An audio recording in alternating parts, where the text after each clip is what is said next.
And we've got Vivien Pettitt here this morning. She did let her 4-year-old daughter, Jessica, watch her son, Luke, or her brother, Luke, being born. And here's Martin Daubney. What Martin do you think says, he thinks? no way, Jose.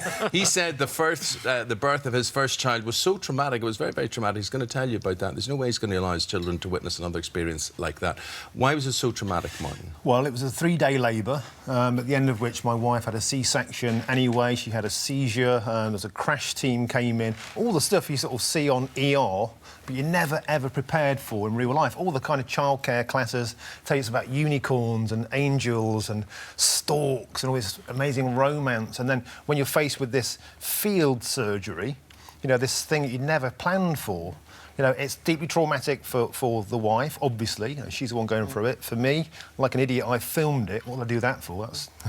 Have you ever watched that? I have, yeah, and it's very harrowing. It took us 5 years before we built towards having a second child, actually. It was so harrowing. So, but because of that, you would say, well, you wouldn't put a child through that, but not everybody's experience of childbirth is that traumatic, fortunately. Yeah, precisely, but, you know, you never know what you're going to get. That's the whole point is it could be. It could be, and so when we had our second child, we involved Sonny very much in the scans. He got the gift at the end, but we didn't want to see him unwrap the gift. Well, unlike Vivien's daughter, Jessica, who was there at the birth of her baby brother, Luke, but what amazed me, I mean, Jamie Oliver's children are teenagers, the girls who were there at the birth. Your daughter was 4 years old. Just over 4, yeah. So did she ask to see this? How did that come about? Well, all the way through the pregnancy, she was very involved. She wanted to hear the heartbeat. She come to some antenatal appointments. But Jessica always did, so I prepared her by watching videos. So what, childbirth videos? Yeah, childbirth See, that videos. amazed me, because when we were talking this morning in makeup, and I said, I've never actually thought of this question.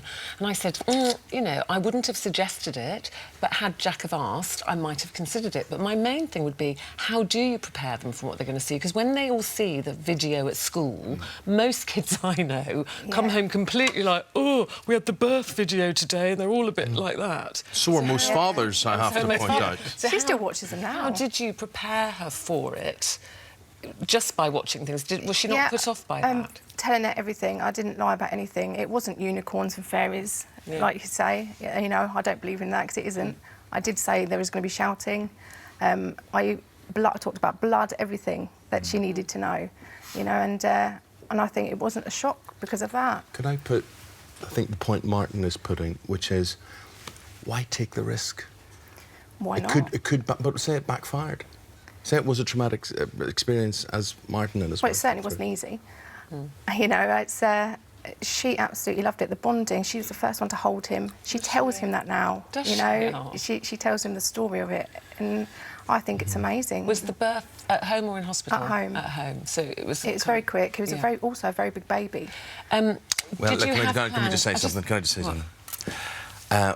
Good luck to your personal choice on everything. Everybody do what you want. I really don't care what you do at home. But we're talking about a medical procedure here. It amazes me, and you'll all write the hate mail now to me, why people want to come home and perform an operation basically in their living room or their bathroom. Women or whatever give birth it's natural life. Yes, maybe not through choice, darling. No, but I'm just saying, my point if it is your choice, I'm just making a point, right? For what is a medical procedure, why do it in your sitting room where you're going to be watching Coronation Street that night? Because women have a choice, and if you want that choice... OK, not for me. Count me out. No, Martin? you don't have to give birth, so that's all right. No, and if it was left to men, it wouldn't happen. The population of the world would be much smaller. I'm assuming you had a plan B. So, as Martin said, things can go wrong, and they can go wrong very quickly, whether you're at home or in hospital.